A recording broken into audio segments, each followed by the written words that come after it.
Hey guys, today I've got a book review of The 12 by Justin Cronin. Ta-da! The 12 is a sequel to The Passage, and it is supposedly the second part of a trilogy. So yeah, still much more adventures to come. I liked it a lot. I loved The Passage. It was one of my favourite books of last year. Obviously, if you haven't read The Passage, you should probably go do that before even watching this review. The 12 is pretty good because not only is it following the characters we met in post-apocalyptic world in The Passage, such as Peter and Alicia and Amy, you still see them, and a lot of the book is based what they're doing in order to stop the 12. But one bit I really did like, you started off in the year 97, so about 5 years after the first book ended. So you have a start point, and then you realise some of the characters that you met in the last book have died in this 5 years, and you're like, what? And then you are reading, and it suddenly jumps back to year 0, so just after the outbreak of the virals, which I really liked, because in The Passage you didn't really see much of the fallout of what America was going through when these virals were crossing the country, either killing people or turning people into vampire-like creatures, because of August and Amy were in the cabin secluded, so, and then it jumped forward into the year 90 odd. So it was really good being back and seeing how the world, or how America, was coping with this outbreak of a virus. You automatically meet new characters in this stage, and you're kind of, you have that moment where you don't really want to get attached to any of these characters, because you know now that these characters may die at any moment, and even if they don't, if or when you jump back to the year 97, they're not going to be alive anymore. Possibly their children might, but they're really not going to be alive. So yeah, that was interesting, meeting new characters, but I quite liked it. I liked all the characters we met, and especially April. She was really cool, I liked her. In that time you got to know Lila, who was Swargast's ex-wife. I like what happened to her in a way. It's clearly because she can't cope with what's happening. Her current husband has clearly been killed, the whole neighbourhood's decimated by these virals, and she somehow managed to miss them. Her brain can't cope with the knowledge of what's happening, so it shuts down, which is totally understandable. At the same time you want to shake her and be like, wake up, what are you doing? I really didn't like her for most of the book, and then towards the end she did redeem herself slightly. But after this introduction of how this world is ending, or how America's ending, you suddenly jump back to year 97 with Amy and Peter and everybody. That's when you realise that some of the characters that are alive in year 0 are still alive and looking exactly the same in year 97. So you're just like, what? All is revealed naturally. Progressing from the second book, good character development. Obviously you're introduced with new characters all this time, so a lot of them you're introduced to for a few chapters, maybe 30 pages, and never see them again. So those ones, it's quite interesting to see what you feel about them, because I have to say, whenever I'm introduced to a new character in this book, part of me is thinking, how long are they going to stick around, because there is a very high probability they're going to die.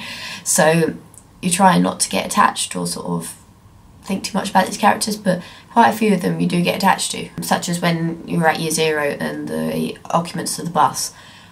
A lot of them I did really like, and I was, even as I was reading, thinking, I like you, but I really don't think I'm going to be with you for very long.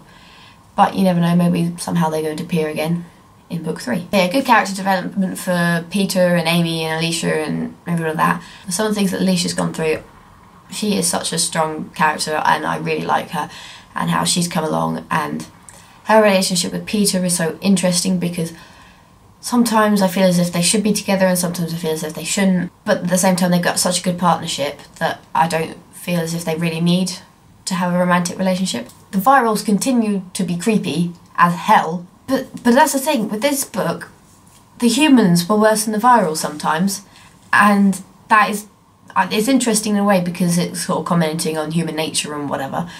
Because if the world was ending, how moral would you end up being? If there's a way for you to survive, would you do it? And even if it was morally ambiguous or morally wrong. Some of the humans were worse than the virals, and were crazy and creepy and evil. Still an action-packed book, just like the previous one. Justin Cronin is very good at writing action sequence, especially from dotting around to different people's point of view in an action sequence.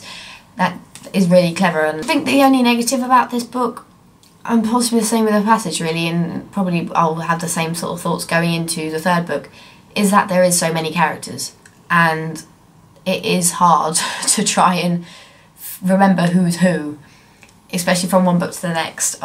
And well, it is a big book, so you were introduced to some people about here and then they appeared again here, and you're just like, and other things have happened with other characters, so your mind is with them, and then suddenly you have someone you're thinking, I recognise that name, or yeah, you seem familiar, and then that's when you realise, okay, they have been in it before, so then you're trying to remember what happened to them before.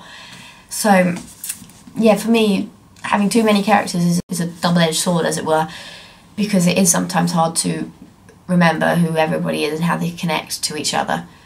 But at the same time, it's very interesting having so many characters and seeing their reactions to what's going on.